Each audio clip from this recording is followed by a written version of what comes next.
Recording. Hey, good morning, everybody. Welcome to the first Cars and Coffee of 2021, and wishing you all a happy and hopefully a better new year than last year. We made it through, don't know how, but we're going to keep chugging along. This has to be a better year. Welcome to Cars and Coffee. I'm Kenny Brown, and over the next hour or so, I'm going to be sharing a lot of my background and knowledge and expertise that I developed over a long time. And what I do is, this is Cars and Coffee was created just because I had so many people that just wanted to get into my head, wanted to ask me questions. So this is kind of the format. I talk about in Cars and Coffee what you guys want to learn about. The subject matter pretty much comes from the Speed Therapy Society Facebook group. I get questions out of there, and that's why I kind of shape my my Saturday morning talks about. Oh, don't forget, you can be sending your questions in live, and I'll answer them towards the end. So if you really want to know about, get the real information about cars and performance, you're in the right place. Like I say, I've got over 40 years of building fantastic cars in professional motorsports. Also, as a side note, 7 national championships in SCCA Pro Racing Mustangs, which, I'd say that's pretty good cred. So what are we going to do today? Okay, we've got kind of an interesting morning lined up. On the tech side, Rich said he gets a lot of questions from people on my alignment specs, that why they're different from factory and why they're different from anybody else. Experience is the best thing to say. And we're going to talk about that a little bit. And then we're going to do a little trip down memory lane. As a lot of you know, we moved into a house in September in the neighborhood next to our grandkids, to be close to them. And with the COVID, we can't hardly see them, which is but anyway, in the process, we got, I can't tell you how many boxes upon boxes upon boxes. So we're slowly trying to get through them. And being off for 2 weeks, last 2 Saturdays, gave us a chance to do sort of start making a dent in tons of boxes. Anyway, what I'm getting to in the process, we ran across a whole bunch of memorabilia. So I thought it'd be kind of cool to kind of just show you guys something we ran across. And you're probably wondering about the artwork today. Well, it's really not artwork, it's a photo. This was actually Carrie's choice. We unearthed this. This is me in the Red Rocket back in 97, maybe. That was a car that was in like lots and lots of magazines. We did a ton of supercharged Cobras in 87, 88, 89. And we, like, the base version was the C4S. And then what would happen is, because the pistons are so weak in the mod motors in those years, that if you had what they did is they moved the ring lands all the way up to the top of the pistons, and they weren't really, the OE type pistons, and the top of the ring land, top of the piston was super thin, and if you got any kind of bad gas, any kind of detonation, you burn a piston and you poof, the motor be gone. So what our answer was, when we had people burn up motors, not in their own accord, they were just because of gas. Because back then we didn't have the level of calibration we have today. All we could use is fuel pressure at that point to increase the fuel for the supercharger. Anyway, what I'm getting to is what we do is we rebuild them. We put in forged rods and forged pistons, and we overbore it to 289. We thought that was kind of a really good number, because they're, that has some real history behind it. So then they'd be called the 289 RS, and that's what the Red Rocket was, a 289 RS. And we actually broke that motor at Pocono doing filming for Motor Week. We discovered something very interesting that we carried forward, is that coming off the big banks at Pocono and diving down in the infield, really, really hard deceleration because of the downhill and braking. We spun some bearings. And when we got back and started talking to the engineers at Ford, essentially what happened is, under super hard decel, all the oil wants to slosh up out of the pan into the front cover. Well, once it gets there, the timing chain becomes a really effective oil pump, pumping all that oil up to the top of the motor and oil starvation. So knowing that, we have started making our own oil, modifying our own oil pans, and we had had some sides to them, add some volume, a little baffling in the bottom. But we also put a fence at the very front to slow down or stop the migration of the oil. Anyway, the picture, that's the Red Rocket. It was in that time, it was a 289 RS. And we did quite a few of those. It's kind of interesting. We bought, 20, 30 plus superchargers from Vortec, but because that car and some of my other supercharged Cobras were in so many publications, Vortec supercharger sales for Cobras went through the roof. So I guess people pay attention to what I do. Actually, Amy found an article on the Red Rocket. Oh. And Amy, if you're here today, why don't you post that in the comments so people can take a look out on that. And we'll also post it maybe on our Facebook page later this week. Cool. Yeah, we keep unearthing all this really cool stuff. Well, I see Cliff out there today, Larry, Brian West, Joe Johnson, some of our graduates, let's say, of the Speed Therapy, alumni of the Speed Therapy Academy. Larry's out there. I saw some other people. The thing moves up too fast for me to see. So anyway, we're going to take a little trip down memory lane. On the show and tell part actually ties into a question. We're going to talk a little bit about IRS again. As you guys know, that when it comes to IRS and Mustangs, this is the place. And we'll get into that in a little bit. And also, we got, this is with a new year, a lot of people start thinking about what are they going to do? The season's coming up. Everybody kind of sat on their hands last year and really are itchy to get going this year. Well, don't forget my 15-minute complimentary consults where I can either answer your technical questions that are like a little too complex to answer on Saturday mornings, or if you're looking to get some direction on a build plan, schedule a 15-minute consult. I'll be happy to talk to you. And anybody that knows the program and knows me, that what your access to me is like nothing else in the market. I mean, it's like just dialing into a huge encyclopedia of cool stuff. So, and my producer's coming up here again. Well, you forgot to mention who's in the photo over there with you. Oh, is Calvin here today? Well, ask him. Hey, Calvin, are you out there? Calvin, that's actually Calvin's head sticking over there. Calvin used to work for us. Yeah, Calvin used to work for us. And he pops up on Cars and Coffee every now and again. Okay, Annabus, I see you're here today. Mike Charles, Mr. Celine. Calvin is. There you are, Calvin. There's your head up there. So, okay, so let's see, where was I? Oh, 15-minute, we can do some planning. And then remember the questions, the core of the questions come from Speed Therapy Society. If you're not a member, please join. There's amazing, cool stuff. Probably should do a shout out to Brad over the holidays on the Speed Therapy Society or Facebook? No, Facebook. He did. He came up with a whole bunch of information, all the famous drivers that I've worked with over the years, or they've driven cars that I prepared, and it's pretty extensive. He also came up with all the top 20 cars of all time that you've built. Oh, the top 20 cars of all time I built, yeah. And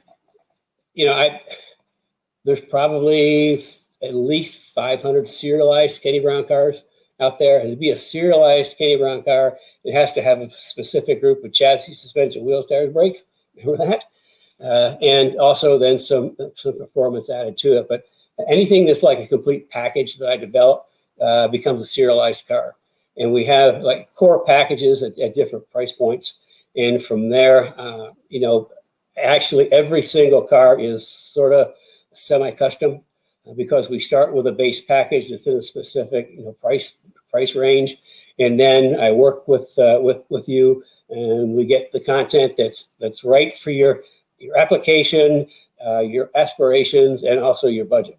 So, I mean, you won't find that anywhere else too, but that's how serialized cars become in existence. Steve Foley's out there, I see.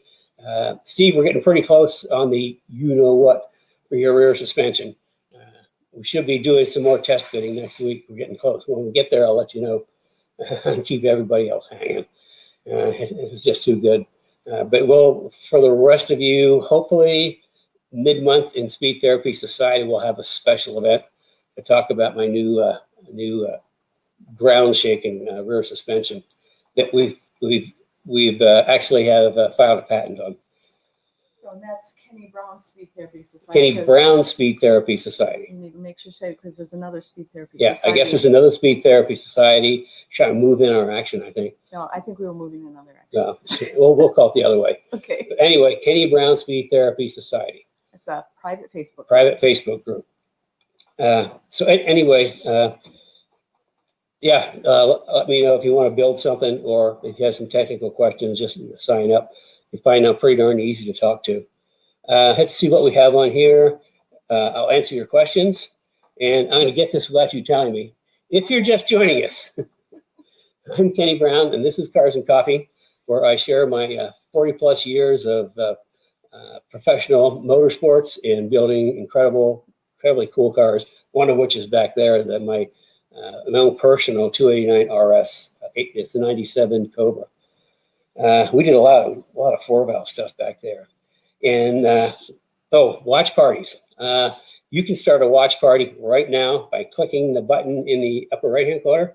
Okay, upper right-hand corner, click that button and just invite your friends. That's starting to be a very popular thing. We have a lot of people doing watch parties. If you think your friends can benefit from some of the things that I share, please have them join us. The more the merrier. And don't forget those thumbs and little heart-shaped wrenches. Let's see. And if you're not subscribed to the newsletter, please subscribe to the newsletter, because we are actually making some changes, and we're going to make it more of a newsletter for 2021. And anyway, it's on the newsletter list. Has already seen the changes that we're initiating. Chuck Foley's there. Let's see.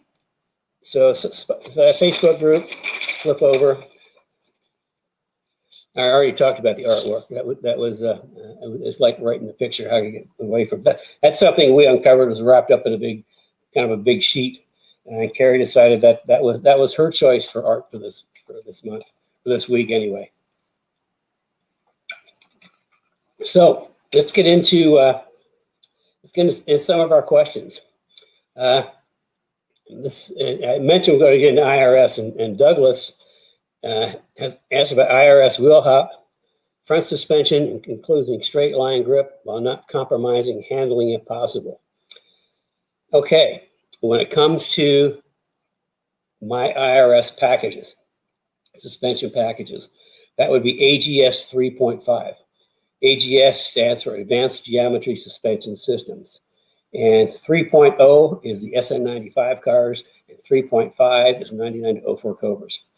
And for those that don't know, Genesis, the original DNA for all of my advanced geometry suspension systems, up through 4.0, which is S197, soon to be 4.5.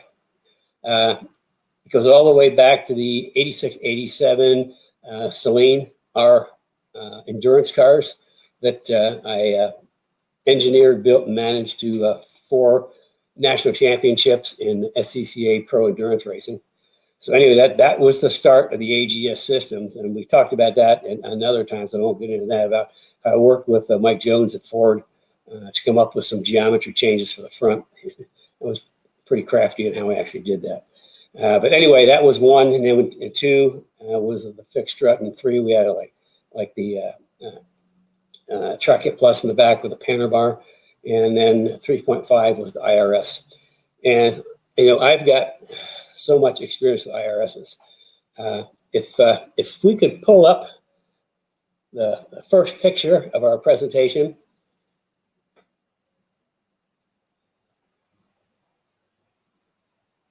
Okay, it's little, it's not big.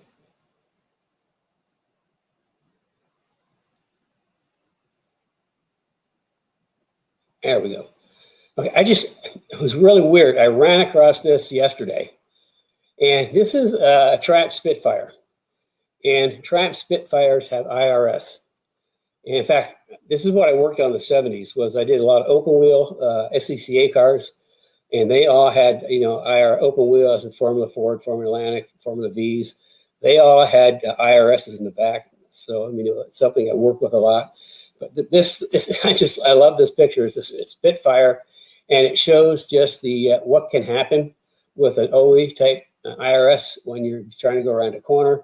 And you can see that the rear wheels are doing funky things. In fact, they acted a whole lot like the swing axles on the Volkswagens and the Formula V's that we did.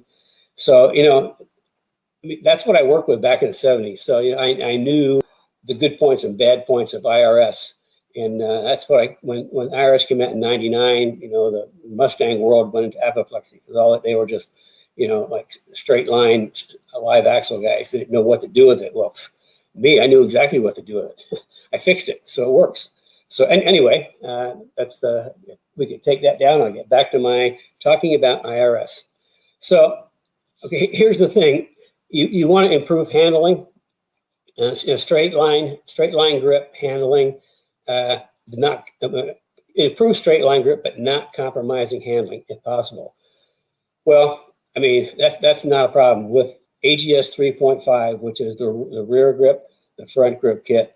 Handling is improved dramatically. Straight line performance is improved dramatically. What I do in a geometry just changes everything. In fact, the stages we go through on the IRS, because people call us all the time. IRS is getting really popular, by the way. It's making a big resurgence. A lot of people are putting them into SN95s that don't have IRS, and also Fox. There's a lot of IRS going into Fox cars. And people think, well, doesn't that add a whole lot of weight? Well, yes and no. The IRS by itself is pretty heavy, but we take when we change it to coilover suspension and tubular control arms, we take like 40 some pounds out of it, which only makes it not that much heavier than a live axle when we're done. So anyway, getting back to how do we go about wheel hop? The reason there's wheel hop is because there's mushy bushings is the best way to put it, and not very much anti-squat, and soft springs and weak shocks. Well, what happens is the tire will grip, and as it grips, it'll like move things in the suspension, and it moves so far that it'll let go, and that's when wheels start hopping. And with the soft factory OE springs and street type shocks, there's just not enough there to control it. So I mean, controlling wheel hopping, it starts.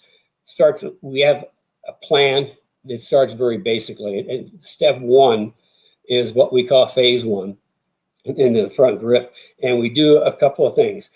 First, we add a forward torque brace. Now, where the differential is, the forward torque brace from the factory is it's kind of pretty much thin, wimpy tubing, and it's just squished at the ends, so it moves a lot. As you can see, there's no bends in here. It's just straight tubing, and it's just solid as a rock. Then the next thing we do is we get rid of the bushings from the differential, get rid of those rubber bushings. And I've come up with something that's pretty cool. It does like multiple things all in one package. This is our, can't see it very well. There you go. That is our aluminum diff bushing kit. And this is what it kind of looks like. And you can see that there's the main body. Now, it was originally designed with all these washers on top. But what we found is that we can use these to adjust the pinion angle. So all the cars we do, we put the washers in the bottom, and the differential sits like right here. These washers do. Why do we add pinion angle? Well, back in, I can't remember, 2000, somewhere in there, there was a problem with the Cobras with driveline vibration. And we had one customer that had been, I think he was like from Kentucky, not too far away, had been in the dealership multiple times with the vibration. They replaced the drive shaft, they replaced this, they replaced that. Vibration was still there. He brought it to us, we put these in, increased the pinion angle, poof, vibration was magic, went away. But the other thing that this does, it's a solid mount, so the differential is not going to bounce around on rubber. It's going to be mounted hard with the forward torque brace. And by having those little, this is all aluminum washers, that also acts as kind of like a heat sink. So to help pull some temperature out of the differential. Now it's not the all within to pull all the heat out of the differential, but IRS differentials, because there is little aluminum lump that's mounted in rubber. When they get hot, there's no place for the heat to migrate. That's why if you go on track with an IRS car, you have to have a rear diff cooler. Otherwise, you're going to overheat the differential. With a live axle, you got all the tubes and everything. You got a lot of metal mass and surface area to deal with some of the heat. But this helps a little bit of the heat sink, and it also makes a solid mount and takes and increases pinion angle. The third part is our rear steer kit. Now, I don't have a complete rear steer kit to show you. Why? Because we sold out of them earlier in the week, and our new our rod ends did not magically appear on yesterday. It was on UPS like they were supposed to. So this is you get to see the rod now. And what we do on one end, we put a spherical bearing that we can use to lower the inside point. And the reason for that is I discovered, I can't remember, this is whenever we're doing the FR 500 stuff with Ford Racing, it had to be maybe 2003, somewhere in there, 2002. Ford did a special S95 Mustang, had double wishbone front, and of course IRS in the back.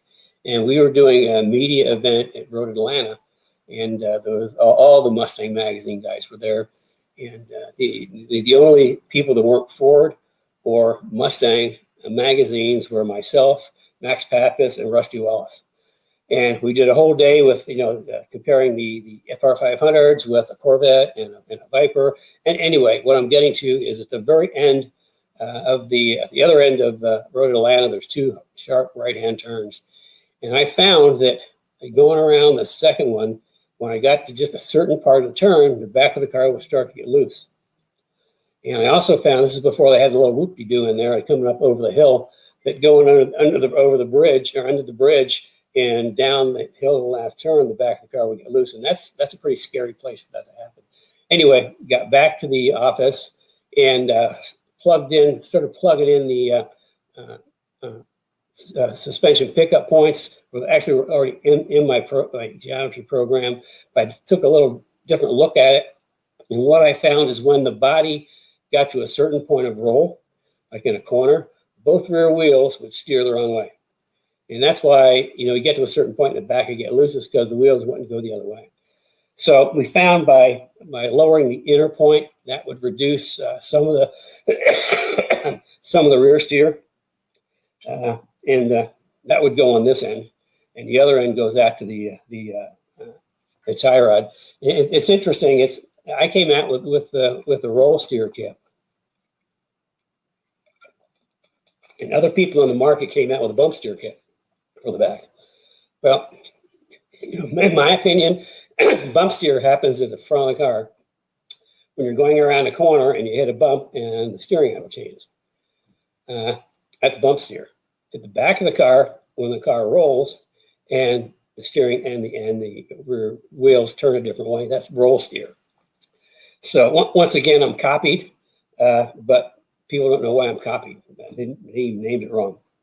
And they actually put, I think, like a rod end on the outside with washers and things. And the outside, oh, by the way, the outer tie rods, they're no longer in production for Ford.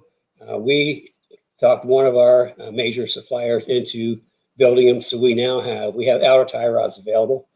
But as you can see, there's not much room out here. I mean, it's to change the outer point. I mean, you have to move it up quite a bit, and I just don't see how they can get that done out here. That's why we went on the inside.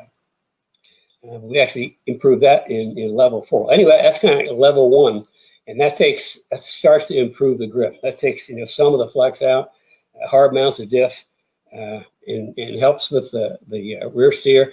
We also have people tell us that it helps in straight line. They say that on the dyno, you can actually see the wheels move in and out without it. And when you put that in, they sort of stay straight. So there's your straight line stability. Now, stage 2 in the IRS is we add the 2 lower control arm and coilover shocks. Coilover shocks, they're actually custom built for me. to my specifications, and we have them either single adjustable or double adjustable. And the reason for that is with coilovers, I can put any spring rate in there I want. And people that have got coilover packages from us know that every coilover package customer talks to me, and I figure out what they're doing with their car, come up with the spring rate that's going to work for them. So anyway, we put the right spring in the back. So we've improved the front as far in a differential for moving around, and we've taken the rubber bushings out of the lower control arm, and we've added real shock and real spring to control any movement. So it's kind of like phase 2. Phase 3, we add a 2 upper control arm, which takes the weight out. I don't know if you ever had one of the upper control arms up, it weighs a ton. And then level 4 is like the pièce de résistance. We take the carrier, and in essence, we move all the points, all the pickup points, suspension pickup points. We add some anti-squat, which is there's only so much anti-squat you can add to an IRS car. Anti-squat has to do with how quickly how much the car drops in squat before it starts putting pressure on the tires. And without anti-squat, the car is going to drop a lot before it starts putting tire on pressure. So add anti-squat, it's going to pressure faster. That's why, like in our AGS 4.0 for the S197 Mustangs, we've got anti-squat built into the back, which is like grip. It's just all about front grip. Anyway, we add anti-squat, we move pickup points around, so we reduce the roll center migration. The roll center is the point that the back of the car wants to roll around, and kind of stabilizing that. And I've got exactly where I want it. I adjust it, and that's a secret where it is, but it's right where I want it, and it pretty much mirrors a lot of the race cars that I've worked on over the years.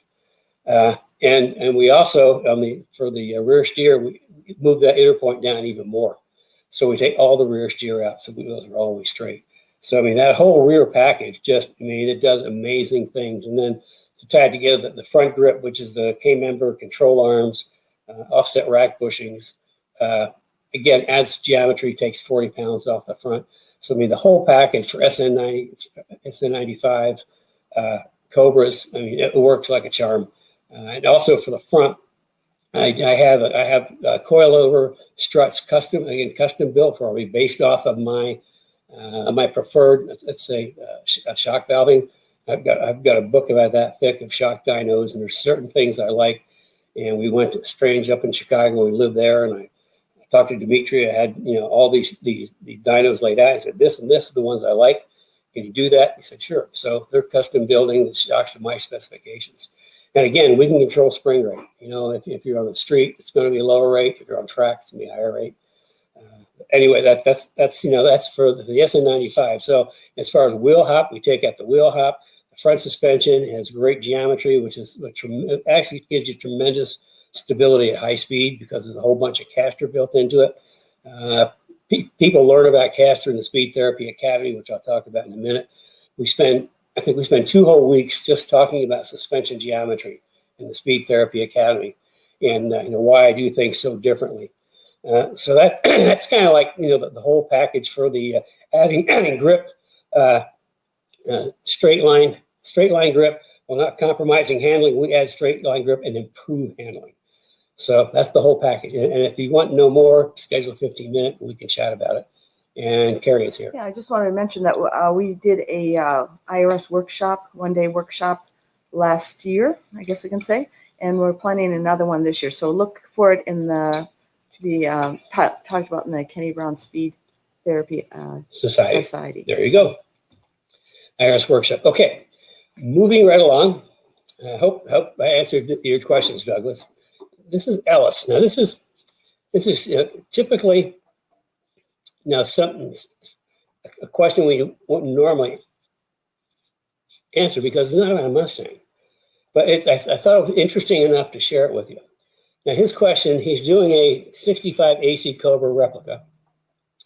I'm not sure, it doesn't say which one it is, and he's building it for autocross and track days. He said, now here's the question, what modifications do you recommend adding torsional stiffness? What is the ideal suspension geometry? And how do I set her up for endurance? Well, I'll work backwards for endurance. It's really simple. Overbuild everything. Heavy duty, everything. All grade 8 hardware. any parts or components you have, do next level up. It's no difference than endurance racing.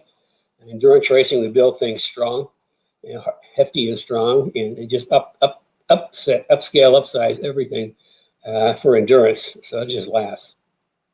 But as far as without really physically looking at the car, this is really difficult for me to answer because I don't know which of there's a bunch of different quote Cobra replica kits out there.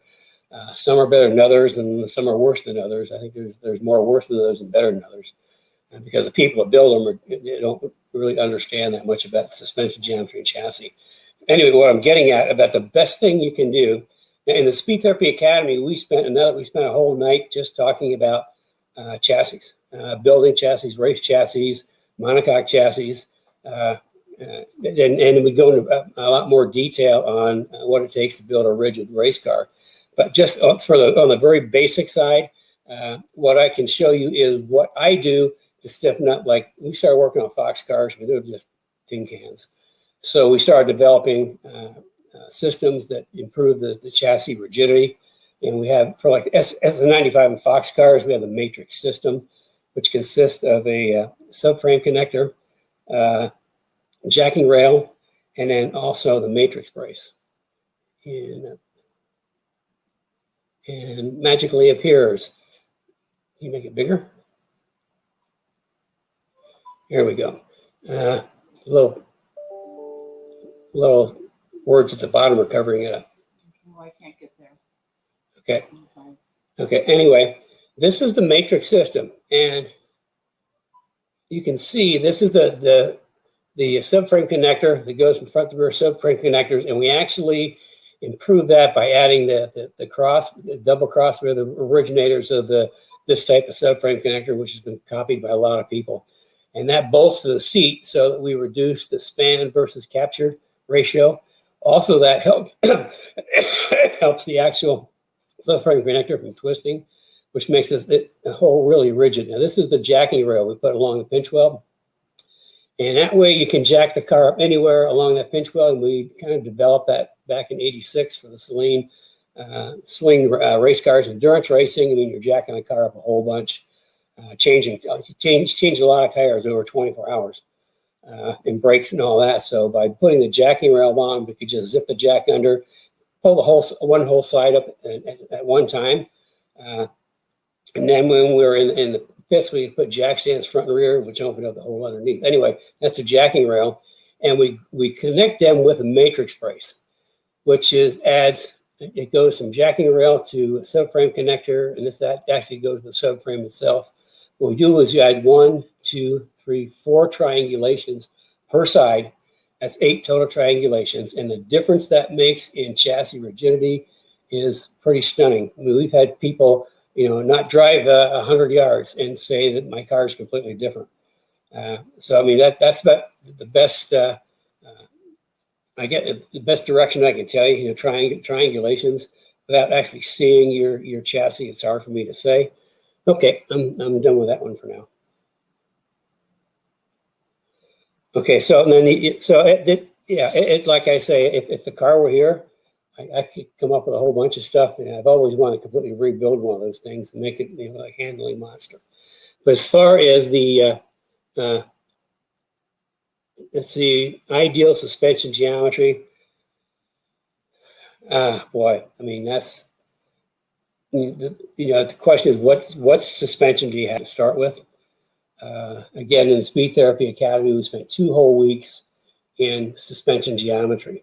And what's interesting about that in the academy, every week there's a for one subject there's like a PowerPoint presentation, and those PowerPoint presentations live in the resource part of the academy for people to go back and look at time and time again.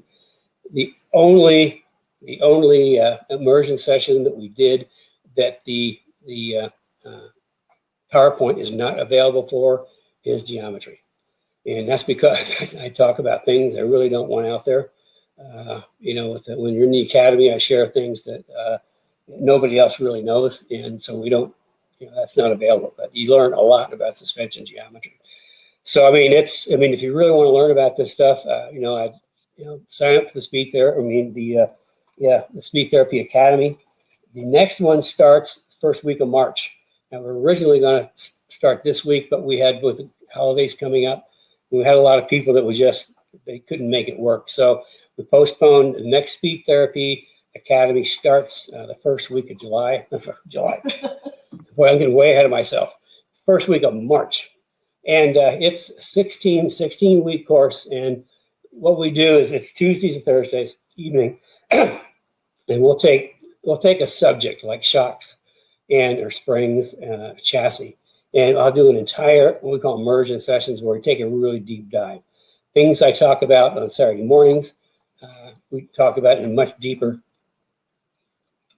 and more detail. So if you really want to learn about this stuff, join the Speed Therapy Academy.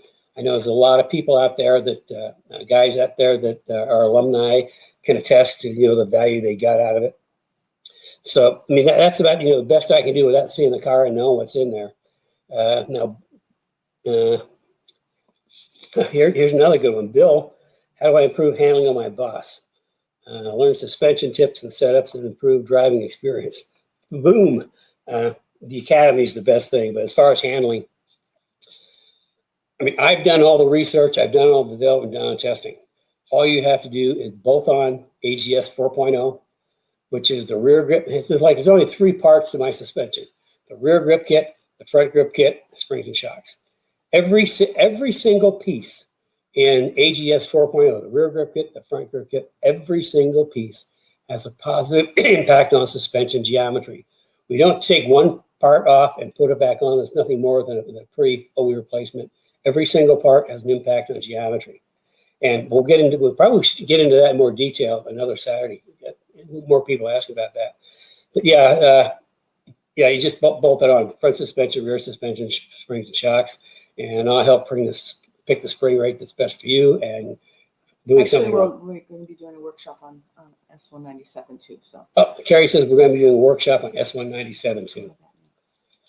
So, okay, I'm going to kind of go out of order here. Carrie said I should do the memory lanes, Kenny Brown finds. Well, something really interesting happened this past week. Aside from unearthing a lot of stuff that was in back, I had a guy call me and said that he was looking for information on a Kenny Brown Celine, serial number M90-004E. And I went back and the E stands for Special Engineering Project. And he asked me how many Celines we did back then, and I knew it wasn't a lot. But here's the thing: I went back and looking that up. It just my trip down memory lane. Just in 1988 was the year after Celine. I mean, we did a lot of cars, but in '89 we were starting to do packages. That's when we started to serialize, the better cars. But just in 89 and 90, okay, we serialized 3. There was 3 Kenny Brown Celine Mustangs, 3 Kenny Brown Town Cars, 9 Kenny Brown Lincoln Mark 7 LSCs, Aerostar, Sport Ranger, Taurus SHO, Thunderbird. I mean, everybody thinks of me as just a Mustang guy. The types of different cars that I've worked on over the years is pretty extensive. Which brings me to something we stumbled across in the basement. This is from December 1988, Trucking Magazine. Okay, sports car with a bed. Remember I said I built sport trucks. St. Louis, we built Rangers. We built racing Rangers for the Celine truck program. We had other people want sport trucks. We built sport trucks. And another we ran across, which is from the same era. This is Mustang Illustrated, winter 1989. There you go. Rocket ship. It's always back. Rocket ships built to order. And remember, there's me standing next to an engine dyno. Remember I said I was an engine guy? Well, I really was an engine guy. So I mean, it's just, a lot of these people out there that kind of protest that they're experts and know what they're talking about. asking what they were doing in 88 and 89. I was getting, building cars and putting them in magazines. And another one we ran across, this is another cool car. This is our 2000, what is this, 2003. It's our 2003 World Challenge Mustang Cobra, World Challenge Cobra, okay? The same suspension pieces that are on the AGS 3.5 for 99 04 Cobras were on this car. The only difference, obviously, was racing shocks, much higher spring rates, and then we switched out the urethane bushings to Delron for racing. I don't like Delron on the street. So anyway, that's a little trip down memory lane. And I think we're going to probably pull more of that up as we unearth it. Just to show, hey, I'm not a one-trick pony, and B, I've been doing this for a really long time. I want you to have everybody comment if they like you showing the memorabilia or if they want us to continue showing that once in a while.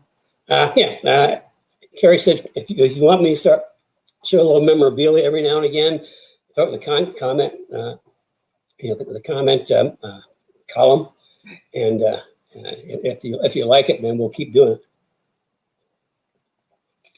And like I say, 40 years since 1986, I pretty much focused on Mustangs. But also, as you can see, I've done Crown Vics, I've done Lincolns, I've done trucks, Expeditions, Explorers. If it's a car, I know how to make it better, plain and simple. It doesn't matter what kind of car it is. Mustangs just happen to be like, what I became known for after winning so many races, championships with racing Mustangs.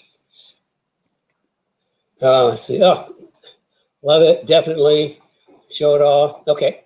That sounds like you want me to keep pulling stuff out. So every week we'll pull a little bit of something extra out. Calvin says it brings back all sorts of memories. Yeah, Calvin was there. I mean, he knows. Okay, let's get our tech before we run out of time. And be sure, if you got questions, send them in. Because we're going to be getting to christians here in a little bit. I think Herstopher already sent a question earlier that I'll get to. Herstopher he's not only a Speed Therapy Academy alumni, he's a regular on Cars and Coffee. He also lives in Bulgaria. So for the Speed Therapy Academy on Tuesday and Thursday, sometimes Wednesday evenings, he would get up at 2 o'clock in the morning just to participate. So we've got our fans all over the world. So Rich keeps getting questions on alignment. We've got my alignment specs you can find in the resource area of Speed Therapy Society. If you go to Speed Therapy Society, you will find, how would you do that? You'll find my alignment specs. And the question Rich gets, why are they different from factory? First question, that's easy. Factory alignment specs are set up for fuel economy, tire wear, all the things that, just for driving down the highway. Well, we kind of drive down the highway on racetracks and on twisty roads, which means you have to make adjustments to the suspension alignment so that you get more tire contact. Okay, and again, we talked about this in the academy on the whole geometry thing. But in essence, just from the front end, a Mustang has what's called positive roll front suspension, which means the more the car rolls, the more the outside tire goes positive on camber. That means the bottom tips in, which means you wear the outside of your tires down. Any of you have been to track events where somebody go out with a bone stock car, run the daylights out of it, and there's all of a sudden there's outside of their tire is cords are showing and the brand new on the inside. That's because they're getting positive roll. So we add negative camber for handling. On the street, it's like -1 to -1.25 negative camber, maximum caster. All the caster a Mustang will take because caster is high-speed stability. It also helps with anti-dive in the front, and you've got to be a academy member to understand what I mean by that. And it also helps turn in and camber gain. It does a lot of things. But we add negative camber so that when you turn the wheels and the car wants to go positive, the tire's going to be flat on the surface, getting good contact back on track. We're running really high speed and the car wants to roll over more. We'll be running 2.5 to 2 3/4 negative camber typically on the hot side, and about half a degree less on the cold side. That's if the clockwise track, the left would be the hot side. But the thing is, we've had people that say that they're running 3 degrees negative camber and they want camber bolts to add more. If you're at 3 degrees negative camber, it's not right. You should never be at that much negative camber because you're not putting very much tire on the ground. The first thing I'd say is increase your spring rate. The car's rolling too much. Next thing is, that'd be the first, the springs and shocks. You got to get a big spring in there. Real quickly, factory springs on the front of S197 are like 137 pounds. Aftermarket springs, you can buy off the shelf for maybe 200, 220 tops. My street performance package is 350. No, sport touring is 350. Street performance is 400. Intermediate track is 500, 550. And advanced track is 650. Spring rate, but you got to have the shocks to go with that, and you learn about that in the academy as well. And if that sounds like a lot, on my late son Paul's World Challenge car with JRZ Motorsport shocks, we were running 850 to 1,000 pounds for early slicks. So you got to put spring rate in. If the car is rolling, if you're tuning up the outside of that tire, you got to put more spring in. You should not ever be at 3 degrees negative camber. You should be living at that 2.5 is where you should be. And then also, as far as tow, everybody wants to put tow into a car, and we give our specs and they go to alignment shop, and the guy questions, tow out. We put like a 16th or negative 0.25, negative 0.3. The reason for tow out is tow out actually helps turn in. Okay, you can't have your front wheels with zero tow, because the zero tow, they're going to kind of do this going down. You need to be towed in or towed out to put a little scrub on them. So with tow out, the car would turn in a lot better. So that's why I run tow out in the front and in the back on IRS cars. It's 1.2 negative seems to be the best for handling, and we reverse it a 16th tow in, and the tow in is for just to keep the back tracking straight. So tow out front, tow in, and why I do it, 40 years of racing. I know what works, and that's why it's different. But you can actually get this. You can get this in the resource section of the Speed Therapy Society. What is it called? The Kenny Brown. Kenny Brown Speed Therapy Society. Facebook group. Kenny Brown Speed Therapy Society Facebook group. Okay, and here she comes, the computer, which means it's ready for questions. I'm ready for questions. Did you finish? Yeah, I think I've been through everything. Okay, cool.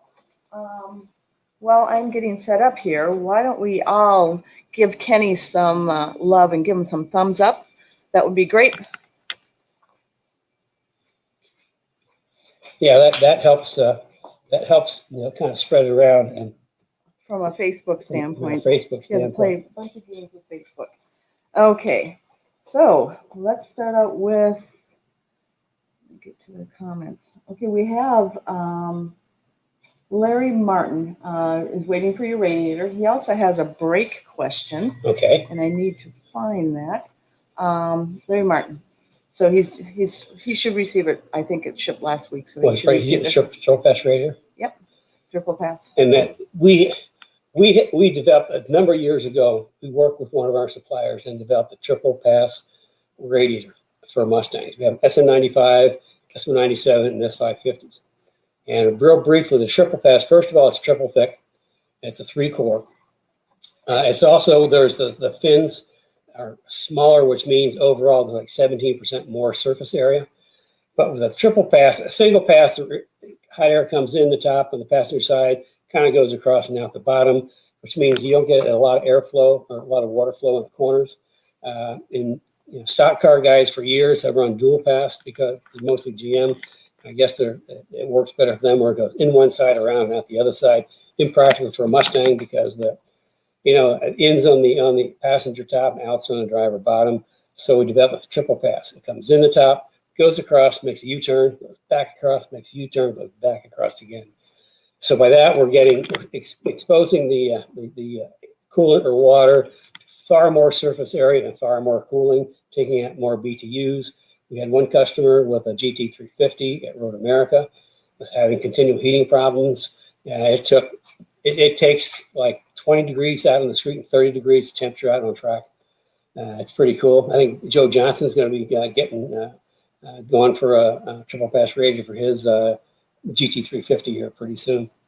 So anyway, what's the breaking question? Well, I got sidetracked on radiators. Well, we're going to be having a triple pass radiator come to the shop with one of our cars. They're custom built, so we don't have them on the shelf. Yeah, we don't have them on the shelf. They're built to order. But anyway, so we'll be showing that on Cars and Coffee soon, along with S550. I know there's a question out there about S550s. We'll be showing S550 rear diff kit, differential kit as well. So here we go. Let's go we have lots of questions today. So we're going to run late today, guys. Larry. He has a wide body Fox that has 625 horsepower naturally aspirated. Wow. And weight is 2,900 pounds. He's running 1812 335 square, 1,000-pound front coil over springs, and 300 rear coil over springs. What's the best brake setup? This sounds like it's a track car. Yeah, Larry, why don't you comment if it's a track car or just a super wicked street car? And do you want to know that first? Well, I mean, if he's running those type of tires, he's probably upgraded to 5-lug. And if he's 5-lug, then I mean I got some really, really good brake options.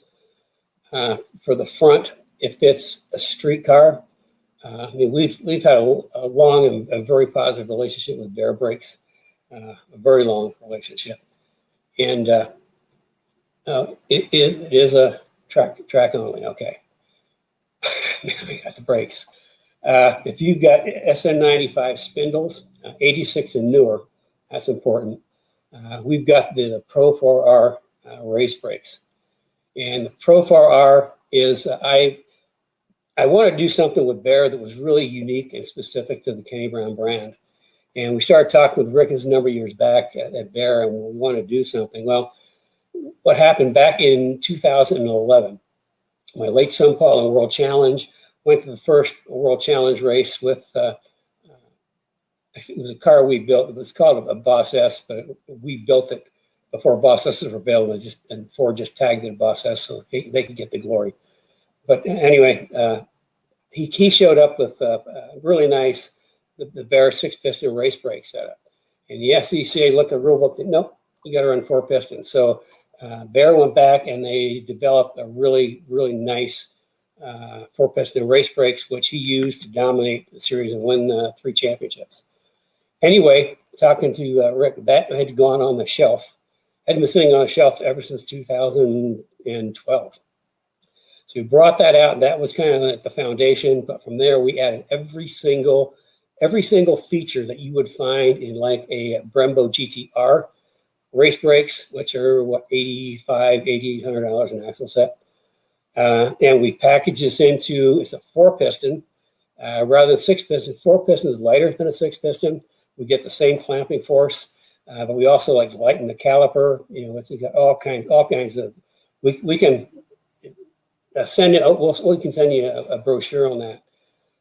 But it takes the same brake pad. Okay, the same brake pad profile as the 6-piston race brakes, except we set it up so it takes a 25 millimeter brake pad. If you work that out, that's 0.98 inch thick front brake pad. So I mean that's the race brakes to have. We got a whole range of compounds. You're not, for the money, it's like $3,900, I think. Compared to same features as race brakes cost twice as much. And then for the back, if you're not running a C-lock or C-clip in the back, we've also got the rear Profile Rs for the rear. Although we run the standard 6-piston race callet or race pad in the back, that's for Hogby HB 122 profile and 0.71 thick for the back. So when we got the race brakes, you're not going to find anything better for the price. Also, the rotors are R-spec rotors. They weigh, I think, like 7 pounds less than normal rotors, but they cool better. So yeah, if you want really great brakes, that's 7 to 15 minutes. We can talk about it. I can get you some information. I mean, it's like major stopping power. Just think about a brake pad. It's an inch thick. I mean, not only will it last longer, but it handles heat better. It does all kinds of good things.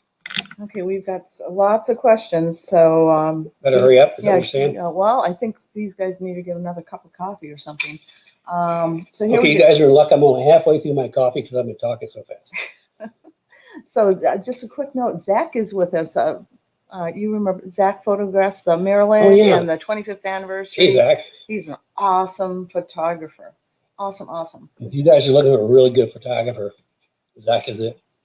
All the pictures that you see of like Maryland on the cars website. A lot of our other cars. And a lot of our other cars. Zach was the clicker guy behind that. In fact, let's see. Good. Okay, so here's another one from Jimmy Edwin from Perfection. Larry says S197 front, no problem. The Pro for Rs we have for SN95 and S197. Okay, here's another question. When you were talking about that the IRS, you can put them in a Fox and a GT SN95. Any chance of installing an IRS in the S197? S197. I've not looked into that. It's a packaging issue. When doing like a whole IRS clean sheet of paper is a pretty labor and cost intensive project. And I just never looked into it. When you start doing the math, the investment in R&D, you have to sell a whole lot of units. But I'm glad you asked. I've done something that will blow your mind as far as rear suspension. That's what we've been talking about. In fact, we worked on it for years, a lot of years. It's patent pending. We applied for a patent on it, and it just does things the rear suspension of Mustang and nothing else does. And we'll hopefully by mid-month, maybe towards the end of the month, what we wanted to do, we actually introduced it first. As soon as we got the patent filed, we introduced it to Speed Therapy Academy guys, and they had the first opportunity to get that suspension on their cars, and just about all of them did. And then the next introduction is going to be for Speed Therapy Society people, and then at sometime in the spring we'll introduce it to the general public. But it is, let's just say we did like 2 years of prototype testing. And on one of our main test guy races down in Texas, rough tracks, he drives like crazy. He just breaks stuff so we said here, try to break it. He didn't break it. He did help us with identify some potential durability on wear issues that we updated twice for him, and then we've updated again for production. Just long story short, we put it on his car. He typically ran 10th, 11th, second or third in class, pretty regularly. The first weekend was on his car, boom, third. Put him right on the podium at third. I had a long debrief with him, talking about how the car worked. I thought, man, we need to increase spring rates. We increased the rear spring rate a lot. He took the car to Dakota, put it on the pole 3 days in a row. Won the first 2 races, was leading the third when he missed a shift or something and hurt the transmission or clutch, and he was wounded, but he still salvaged third. That's what this thing does. It's got a lot of people talking about it. The Academy guys know, and then the society people are going to know before the general public. So that will be coming up shortly. Yeah, and it's like, yeah, it does things. Yeah. It's like I say, it's years and years and years of work to get it. Okay, so here we go. Actually, Steve Foley's on today, and he's getting one. I was curious. There's a Chuck Foley also. I was wondering if you guys were related or not. Steve Foley and Chuck Foley, why don't you comment? Kenny will look for the comment.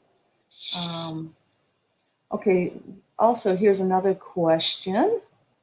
I'm losing my questions, there's so many. Steve Foley said, any chance of future track days with Kenny class once COVID is gone? I would say possibly. I mean, it's unfortunate right now. We're really, as a lot of people know, we had to, after our bad relationship in Chicago, we've had to rebuild this thing from scratch. So we've been pretty much focused on that. But yeah, I mean, I'm just itching to get back to the track. So at some point, I'm not going to make any promises, but at some point.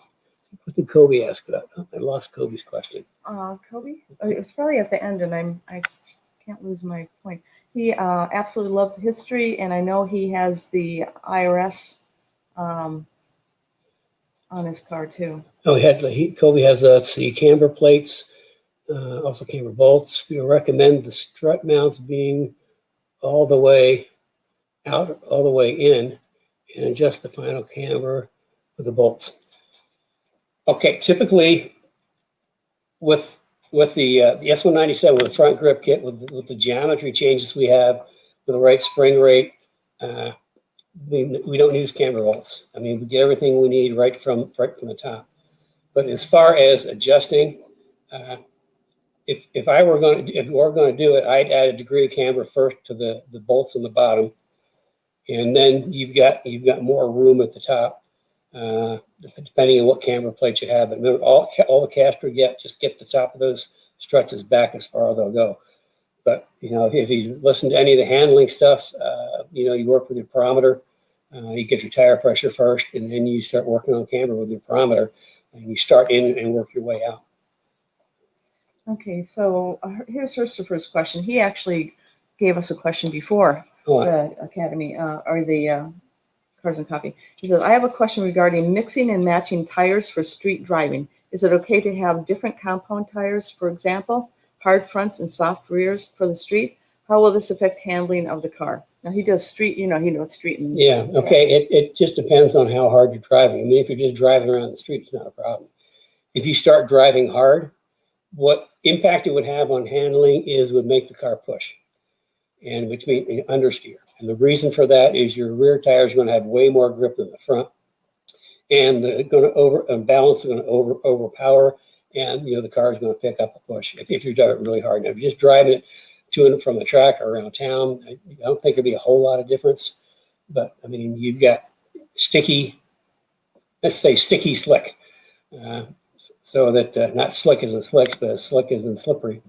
So you would be sort of overpowering as far as balance. Your tires would be out of balance.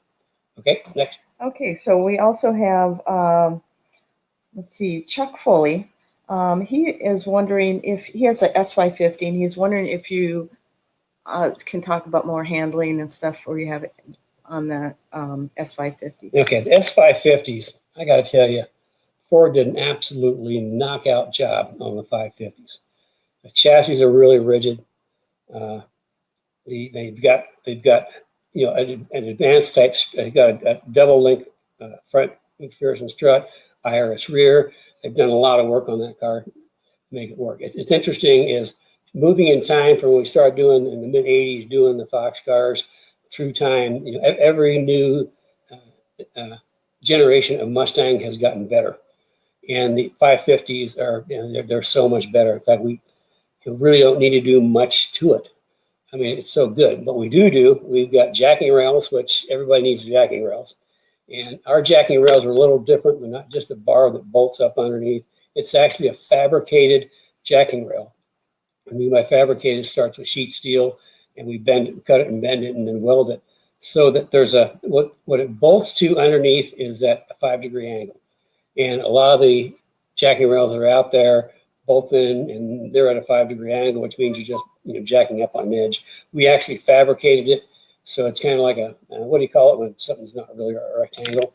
Oh, okay, I lost it now. I could have told. Yeah, and anyway, so it's the pattern. So it's got a 5-degree where it bolts. It's a 5-degree angle, and then it's flat at the bottom.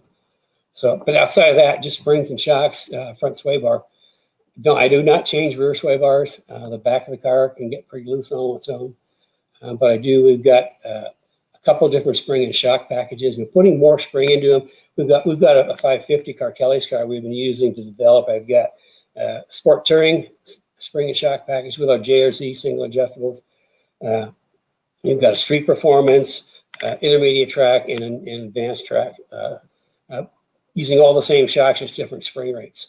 I mean, just putting springs and shocks on them. And the other thing is we put, if you've got like the performance package, we've got two-piece slotted rotors, which are a huge improvement for braking. And then we've also got like big brake kits. We've got like a standard 6-piston brake kit. We've got a monster 15-inch brake kit. But yeah, I mean, you don't have to do a lot to really make them work. But again, set up a 15-minute, we can talk about it. Okay, so Brian West, trapezoid. Trapezoid, thank you, Brian. Yeah. Brian's always there to help us. Yeah. Brian is kind of like he's an alumni. He's kind of like a mini encyclopedia. He always comes up with stuff for us.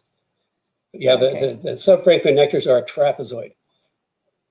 Okay, we also have, I think I'm missing a couple questions here. I'm going to add, this is, so Bridget started a watch party, and these are the comments that are coming in from her watch party. Oh, yay, Bridget. So Matt Sluss, I'm not going to pronounce your last name, I guess, has an old 03 Cobra Kenny Brown poster. You remember Cobra posters? Yes. Do you? That's the black one? Is that the black one? I don't know. Ask, Matt, why don't you respond, and Bridget will get back to us on that.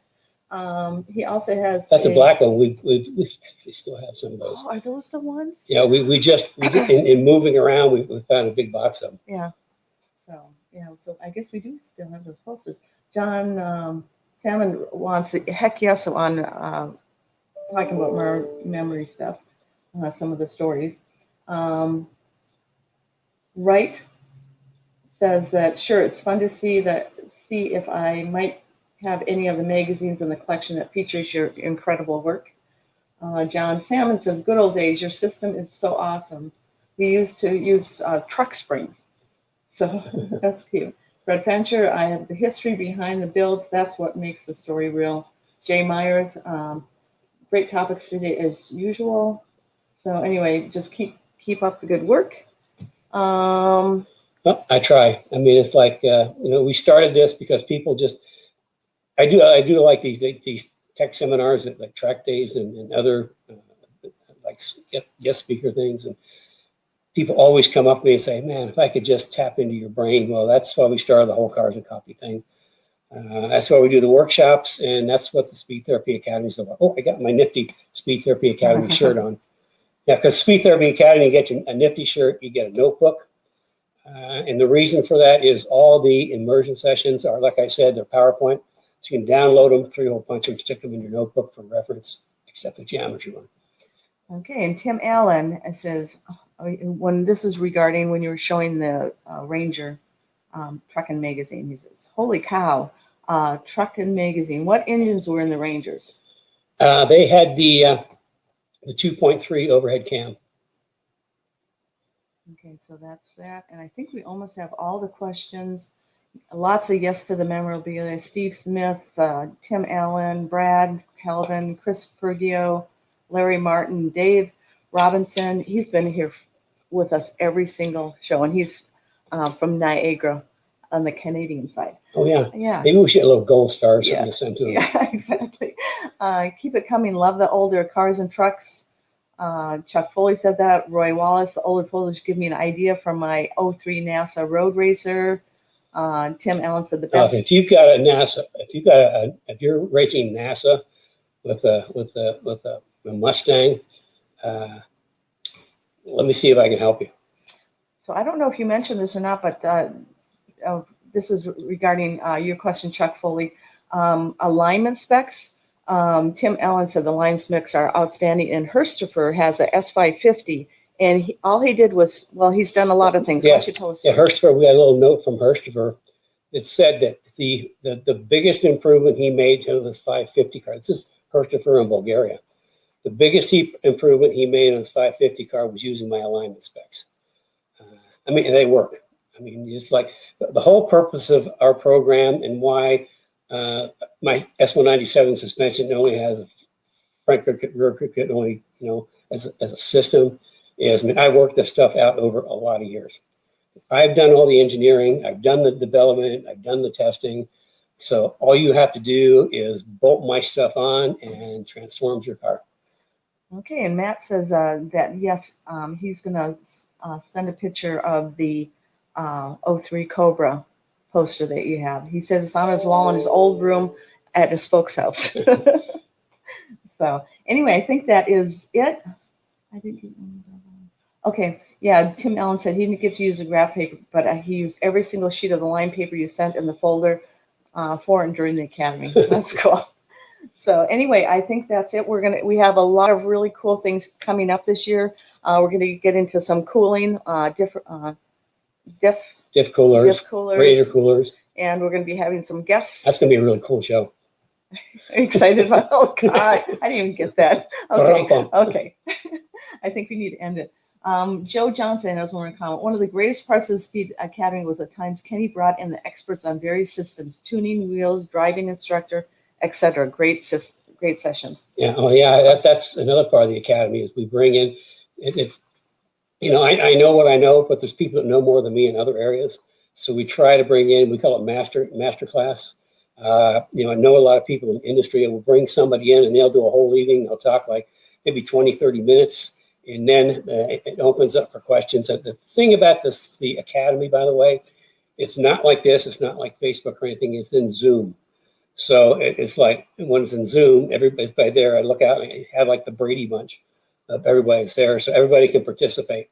So that's what's kind of cool about it. I mean, it's like you're right there in the room with me. And then we have the speed therapy. I mean, the master class comes in and all our guys get to ask questions. That was a very popular thing. Okay, we're going to cut this short. Well, I don't know if it's short, but just one more thing. If you haven't signed up for the Kenny Brown newsletter, make sure you sign up for it. It's some really great articles in there. This past week, we did one on a customer profile on a GT500 RS. Yeah, that was in the King of Street competition. Did really well. As a side note, he wanted to do the King of Street, and it's a GT500, but he only had 800 horsepower. 840. Yeah. 840 horsepower. But the comments came out. It was the absolute best driving King of Street car, the best driving and handling King of Street car ever. That's 197 suspension, rear grip kit, springs and shocks. And they judged it on a whole bunch of things, and it was the most popular among the people at the event. So anyway, that is pretty cool. So next week. What are we doing next week? I think if everything comes in, we're doing cooling. Oh, I think if everything comes in, we're doing cooling. If not, I mean, again, send your questions in through the society. And I craft my Saturday morning talk with you. Right now it can be fireside chat because it's pretty darn chilly out there. But I craft my Saturday mornings all around what you want to know about. I mean that's the whole purpose of this. You tell me what you want to know about, and I'll share what I can. Okay, if that's it, we're going to wrap up. Wait a second. Okay, finish my coffee. Now we can wrap up. So, okay, everybody, I get too wound up. Yeah. It's been nice seeing you all. I really appreciate the comments. We'll dig out some more memorabilia and see what we can come up with for you guys. Because, I mean, there's a lot. And there's at one point in time we listed all the magazines that we were in. It was like 10 pages, single space, 2 columns. Okay, I'm going to extend it one more time because Kenny and I are having a debate here. I think we should hang Kenny Brown stuff up on the wall along with his art collection. He doesn't want to because it's him up on the wall. Let us know give me a yes if you want. It'd be just distracting from this beautiful face here. Okay, anyway, give me a yes if you want more Kenny Brown artwork up on the wall. Okay, so, well, I think that's going to wrap it up for today. She's going to talk about more Kenny Brown artwork, so it's time to. My coffee's gone. I hope you enjoyed it. I try to do the best I can, and hopefully we're going to have a really cool deal next week. Okay. But if not, send your questions in, and talk about what you want to learn about. So until then, have a good rest of your weekend.